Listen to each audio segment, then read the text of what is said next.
Okay, back in the 90s, I remember when I was a little younger and a little dumber than I currently am, was that I noticed how the spiritual war was really getting heated up, especially when the Clintons were in power, and all the almost as illustrated by Rush Limbaugh on the radio, how every week was a new scam. Every week was a new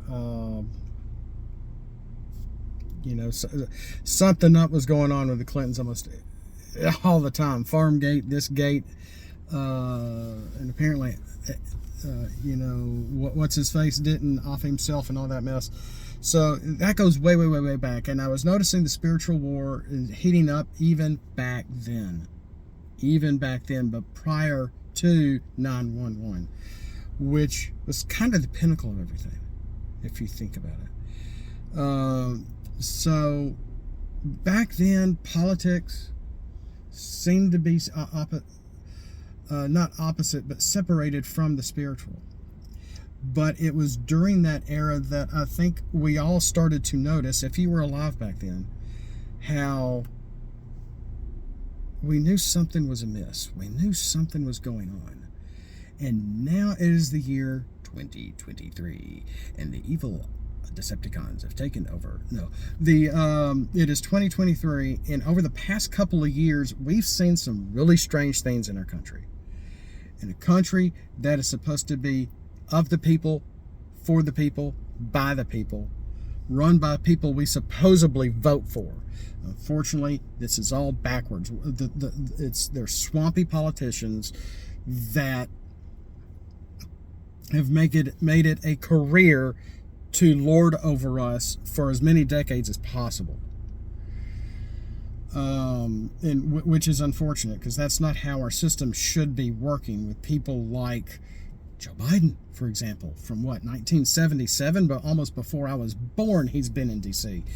Or in politics, as well as Fauci and all this mess and everything going on. And now YouTube is saying, I'm going to put this on Rumble. Now YouTube is saying, oh, you can dispute it. You can dispute the vote of 2020. Yeah, we're going to let you do that, because we really anticipate Orange Man Bad to get it this next time. So therefore, hey, we need to be in anticipation to be able to express our opinions of this.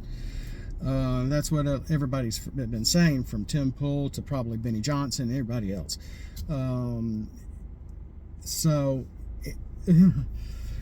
It's interesting to see how they will change their narrative and change their etceteras to be able to bend, kind of already said it, to bend the narrative to always swayed in their direction, to their advantage, not ours, never ours, because they want the power, they want the full power, they are the swamp, they are the left. Rush Limbaugh was trying to teach us this for so long, because he was constantly reading this. He probably lived almost in politics, and who knows, there could have been other things going on, but that could have been on top of, for all we know, he could have been swatted a few times. We don't know. And if he was, he wouldn't have talked about it. Tim Pool, 12, 13, 15 times last year alone, and a few times earlier this year. Jeremy with the quartering, a couple of times. I mean, when people are trying to speak up against policies that are wrong and true, and information that is not true, Tim Pool is hardly conservative. I think he's a little more conservative than he gives him credit for. Jeremy claims not to be that much into politics. He's just like having fun. I think he really started off as kind of a gaming kind of channel, maybe. And now he's in politics and celebrity stuff and doing all this stuff as well. Everybody's having fun following the Bud Light crap. woke company here, woke company there, crash, burn, stock going down, and shareholders trying to take over all the big companies in our country with ESG and Vanguard and BlackRock and all this mess. And you have to do this. You have to, as a company, show that you are virtue signaling for this, or we're going to take your points away, kind of mess. And it's like it is like holding our companies held hostage, no matter how big or small the company is. So I'm like, this is just all nuts. And so it's now the politics and the spiritual are combined, because we have invested, the left, are investing in the transgenderism crap, this gender mess, because there was a gender gap, there was a gender war. If you grew up like me and watched the Flintstones, the Jetsons, Perry Mason, or Bonanza, Little House on the Prairie, Alf, the Brady Bunch, pick a sitcom. There was always a battle of the sexes going on, because there naturally always is. You got women, you got men, you got wives, you got the husbands, and you can't have one without the other, or life would just not happen, for one. Two, opposites do attract. Three, we don't always get along. And the battle of the sexes has been going on for since the beginning of time. And in some, especially like take Bugs Bunny, if you can't beat them, join them. And what happens? One of them dresses in drag, and the guy becomes a girl, and well, that's what we're seeing. And unfortunately, the battle of the sexes is not over. It's not over. They want you to make you think that it's over, that everybody has just given up. The men and the women, we're all the same. We're all androgynous. We have no differences whatsoever. One of my kids is even drinking the Kool-Aid on this one, and we're trying, and we'll try to say something, incorporate a little hint of truth every now and then, without just completely getting them so mad they walk out the front door, because it's kind of a yin and a yang. You can't have one without the other. They both go together like a puzzle, but they're not the same thing. One's white, one's black. One's female, one's male. They can't be the same thing. That's just all there is to it. And thanks to Jonathan Cahn and his book, Return to the Gods, which whenever I'm on a live chat somewhere on YouTube, I always make mention of this. And it's like Jonathan Cahn, Rise of the Gods, or Return to the Gods, because I think, and he has a 24/7 video constantly going on YouTube all the time. It's always live, and I think that's just genius. And if you just listen to him for just 15 minutes, you will be convinced everything that's going on is completely spiritual. So the spiritual and the political is completely bound into one, and has been forever.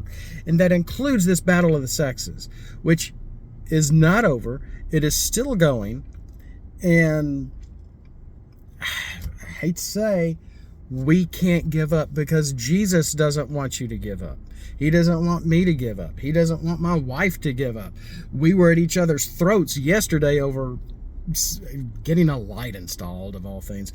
And my pride, that's real pride, not brave and courage and rainbows. No, not that kind of pride. Real pride, where you're too stubborn to admit, okay, you do it. Okay, you can try this. Okay, and I did. My pride was a little hurt, because I wanted to finish it, but and I still did. But there's like one little screw I couldn't get, and all I had to really do is just unloosen a few of the other screws, and then be able to line up the other hole, and boom, it went in. And my daughter did that, and my wife my wife and daughter were both in the bathroom, in a tiny little bathroom. And they got that screw in, and I went in, and we got all the lights in, and then I'm like, will it work? yay, it worked because we had an electrical problem and I got that fixed and blah, blah, blah. So we're good to go. But it took me to swallow my pride a little bit, to swallow my, to just take my stubbornness and go somewhere else for a second. Let them work on the screw. Boy, that sounds funny. So you know what we're talking about here. The battle of the sexes ain't over. It's not over until the world ends. And that's what the left is wanting to do. They're using this transgender movement to utilize to, well, we have a battle of sexes. Let's muddle it up. Yeah, because there is no sex. Let's just, let's undefine it. Let's muddle it up to say, to make the real women and the real men show off their white undies in retaliation, to give up on this because we are stronger, because we are brave, we are proud, we are gay, whatever, you know. And there's nothing proud to be of that. There's nothing of worth there about being what you do in the bedroom. Nobody cares. No one cares. Yeah, we made kind of, you know, fun of people back in the 80s, or, you know, laughed or whatever. I've had my own attraction issues to some extent, but at the same time, nobody cares what you do in the bathroom. Just don't put it on our kids. That's the big issue. That's always been the issue. And so, you know, trying to talk to someone of that caliber that thinks, oh, drag queens are good. No, they're not. Especially when we have this video of this really rough man in a beard and is at the Disney park and handing out stuff to little princesses. Well, he wants to be a princess too.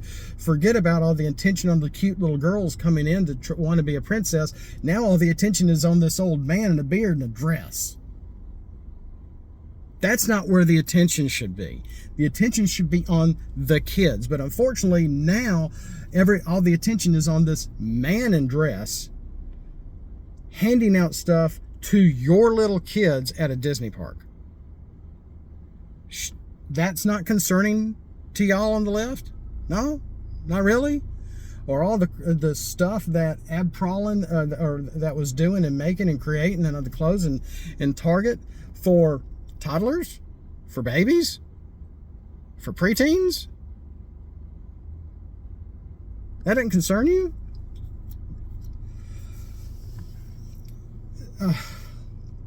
And so so the big pushback is to kick out Kirk Cameron from reading just a simple book that has nothing to do with this, and, you know, actually something righteous, something with worth value, something that, yeah, might be Christian, but can actually help your kids be nicer to other people.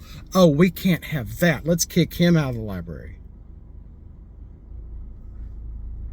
What? So you can see a lot of our confusion when it comes down to how obvious all this is becoming. And I'm really hoping the more we illuminate, and that's why we need more people like the Libs of TikTok and more people like Liberal Hive Mind on YouTube to really illustrate, and sometimes Jeremy with the quartering, to illustrate how nutty these people are, how insane they are, what kind of these agendas they're wanting to not just push on us, to push on our kids, and certain teachers that should not have a teaching certificate, teaching our kids not just reading, writing, and arithmetic, but also what they do in the bedroom, how they tolerate other people, of their tolerability of them.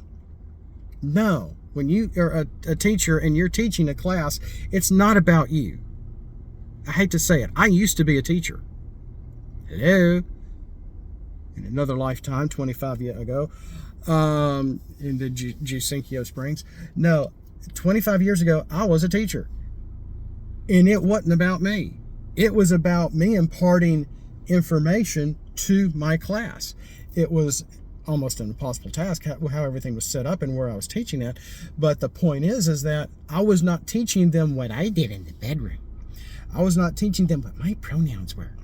I was not teaching them how and keeping secrets from your family and sending you to the counselor's office in case you think you might be something else or whatever. It's not about you, teacher. It's about the kids. That's where your focus should be. So we have been noticing, thanks to the quarantines, how education has changed their focus from teaching kids to preaching to kids ideologies that the teachers hold value. And this isn't Christian values either, because they can't stand Christian values, because Christian values do produce works, helps produce love, does produce tolerance and inclusiveness. I don't like that word, but I'll include it here because it's very important. So, yeah, I don't normally hold my phone like this, but and loving one another, respecting your parents, not to steal, not to murder, not to fool around before you're married. That when you do something with someone, it is a commitment. It's not for folly. It's not just for pleasure. It's for procreation. It's for having kids and how you treat your kids and how you rear your kids. This is Christianity. This is life. This is family. This is family making. And what Jonathan Cahn in his Return of the book, which I listened to fully on audio through Hoopla, is, these people, the Dark Trinity, are not just trying to destroy Christianity, not just trying to say, oh, well, thanks to, the summer of 69 or 67, whatever it was, at this bar in nasty bar in New York, and these gates get put up and this happens and a ritual song is going on, and men in drag and this woman showing up by the name of, I forgot the name, and then truly invoking the gods to come back, probably unbeknownst to them, to take over and come in and infiltrate wholeheartedly our country, wholeheartedly the world, and can truly bring us back to real paganism. And a lot of people, and a few people in my family included, were like, well, it was a pagan holiday. Well, that may be a Christian holiday, but now it's a pagan. Well, I think there's a reason for that, because the Christians were trying to go, okay, this is pagan, but let's make it a Christian holiday. But we need to remember that it was pagan and to remember our enemy. Okay? Just like President Obama would go around and bow down to every leader of every country, bowing down to them for some strange reason, while also when somebody would attack us or we would have an issue, oh, we can't call him, we can't call our enemy, that's not our enemy, they're just misunderstood, you didn't build that, and it was just, and I'm thinking, whoa, wait a minute, if you don't know your enemy, if you want to smudge the word enemy from your enemy is not your friend. They are still going to come back and bite you in the butt. And that, I feel like, is what we were trying to make our holidays after, whether they really happened on that day or not, we need to celebrate the birth of Christ. We don't know when it was. So it was, December 5th or December 6th. Now it's December 25th. It got moved. We don't know when he was born. But we were trying to cover up, not exactly cover up, but change a pagan holiday into a Christian holiday. And in a sense, it's like, well, so there's always going to be somebody to remind us this was a pagan holiday. Bingo. We have an enemy. Remember your enemy. And I feel like that's a part of that is. So we always have to remember who the enemy is, so we know how to fight them. So we know how to defend ourselves against the enemy. Easter, etc., whatever. And forget a day. These people have a whole friggin' month. A lot of people are saying it's like, well, the veterans have a day. The nation has a day. We memorialize our the people who fought for our country for a day. But if you're proud and you do stuff and you fool around and you might get diseases and STDs, well, you got a whole month. So we got to rub it into their faces. And there's a lot of people that are, I think, so fed up with this, so fed up with the wokeness, so fed up with the pushing of this every single year, because they can't see the error of their ways because the trees are bigger than the forest for them.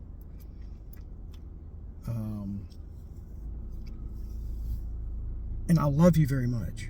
If you're LGBT, whatever, I love you very much. I'm trying to help illustrate, to say, step back for a minute and thank God for Gays Against Groomers and other associations like them. Because without them, we would see some more pushback against this. I mean, I'm always been taught, and trying to teach my kids the same way, hate the sin, not the sinners. And that's very true. It's about behavior. When I was younger, I might use the N word, but it didn't matter what color you were. It was all about behavior. Someone cut me off. I can't see who they are in the car. I might have said something. Maybe something I shouldn't have. But at the same time, it's all about behavior. It's not how you look. It's how you act. And how we act is governed and held restricted by using the self-control of Jesus Christ. It has nothing to do with what you look like or where you came from. It's all about where we are going. And with that, at 23 minutes, I got to go. I didn't mean to be this long. Gosh, I got to get in the store. But we'll see you next time. Thanks for watching. And as always, don't have just a great day. Have a blessed day. And it is very unfortunate how politics and the spiritual matters have completely been mixed in together. The worst it's ever been. And I think it's and all we can do is make fun of some of this stuff and laugh. That's why we need the Babylon Bee that much more, with a bunch of Christian guys making fun of wokeness. That's why that's why Elon Musk bought Twitter and did what he did and brought them back. It seems like, and he's not even Christian, because we need comedy. Jimmy Buffett saying changes in latitudes. If we couldn't laugh, we would all go insane.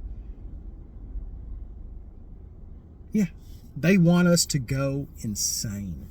They want us to see how far they can push us against the wall. And as Christians, we have to be vigilant. We have to stand firm. We have to use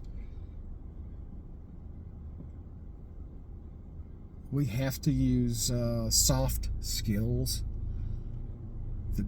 and utilize our soft skills and choose our words carefully, because unfortunately they are also holding the dictionary. Like someone on Timcast once said, maybe Ian, I can't remember, or maybe one of their guests. You know, we all are using the same lexicon. They're using a different dictionary. And I think that was how they put it, or we all use the same language, but they're on a different dictionary or something like that. And I'm like, wow, that's very true right there, because even one of my kids is sucking on the teat of the Urban Dictionary, and they'll say something, and I'm like, what are you talking about?